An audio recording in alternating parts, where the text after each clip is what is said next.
All right, joining us now to discuss more is Dan Senor, former foreign policy advisor in the George W. Bush administration. He is also the co-author of the New York Times bestseller, The Genius of Israel. He also has his MBA from Harvard University. Dan, good to have you on back here. Don't hold it against me. Well, maybe I will, maybe I won't. I don't know. I'll leave it open to you. What do you make? What do you make, first off, of what we saw over the weekend? I wasn't surprised by it. I was last week predicting that President McGill would be relieving herself of her responsibilities by the weekend. I just think that she and other leaders of universities, not only the ones that were testifying before Congress last week, have put themselves in an impossible situation in which, and it's not just them, in fairness, there's been this, call it bureaucratic ideological rot that's been growing underneath and sort of rooted in a number of these academic institutions where they're extremely selective and extremely explicit about what is protected speech and what is not on college campuses, which groups should be protected from being intimidated, harassed, bullied, and which ones shouldn't. And it seems that the one group that should not be protected from any of the new designated groups or designated language were Jews. That's what we've learned since October 7th. In fact, the signs were there before October 7th, but the signs since October 7th were pretty terrifying. I say this as a Jew with many friends who have kids on college campuses today who are genuinely worried about being a publicly identifying Jew on these campuses. And so they've just gotten themselves in this impossible situation. And the leaders stepping down is just one step.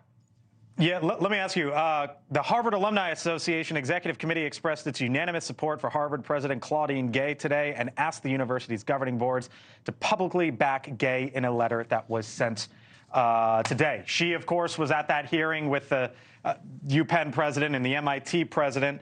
You now have Harvard's governing board, more than 650 faculty urge against Gay's removal. So you've got some forces there at your alma mater saying we should keep her.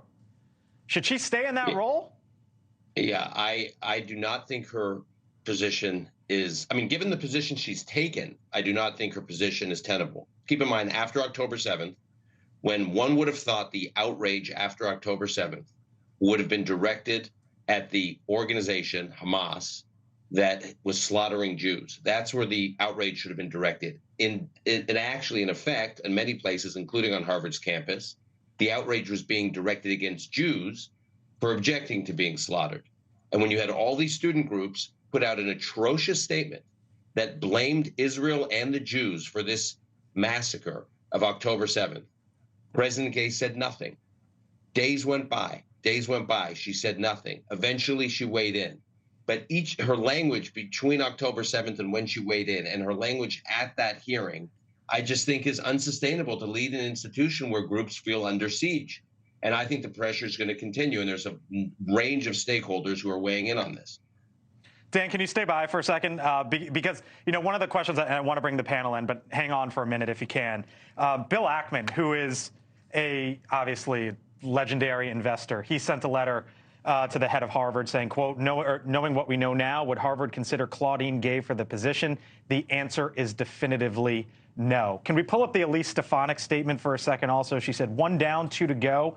This is only the very beginning of addressing the pervasive rot of anti-Semitism that has destroyed the most prestigious higher education institutions in America. Harvard and MIT do the right thing. The world is watching. You've got Harvard staff, faculty standing by Claudine Gay, yet you've got a sitting member of Congress say go. You've got a donor say go. Who gets to call the shots here? The donors will call the shots. You think is that the reality? At the end of the day, if the donors cut off the funding, she's gone. There's no question about that. The faculty can stand by her all they want. So you think it's the $100 million at Penn that was the final straw? Yeah.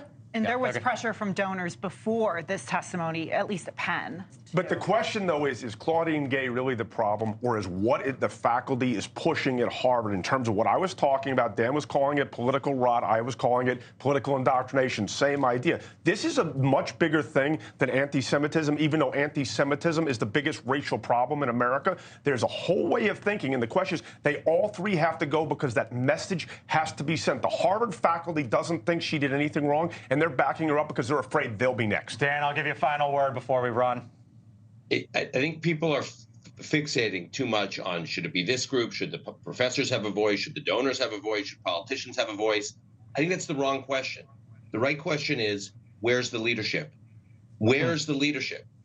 Unfortunately, President Gay did not show tremendous leadership following October 7th. I don't know enough about her record before October 7th, but since October 7th, she didn't show real leadership. So other stakeholders are stepping in. It doesn't matter which stakeholders. It's a question of, do people agree that she's shown the proper leadership? And that's the question I think many people are unsatisfied with the answer. At other universities, some leaders have stepped up and shown real leadership, like the University of Michigan in recent weeks. We just haven't seen it at Harvard. Dan Senor, see how I weaved you in there with the panel? This is like your third or fourth time now. Friend of the show, we can call you, huh? All right. All right, thanks, Dan. We hope you come on. All right, we'll send it to you in the mail. Dan Senor, author of The Genius of Israel. Dan. Thank you for watching, and make sure you go to joinnn.com to find NewsNation on your television provider. And don't forget to click the red subscribe button below to get more of NewsNation's fact-driven, unbiased coverage.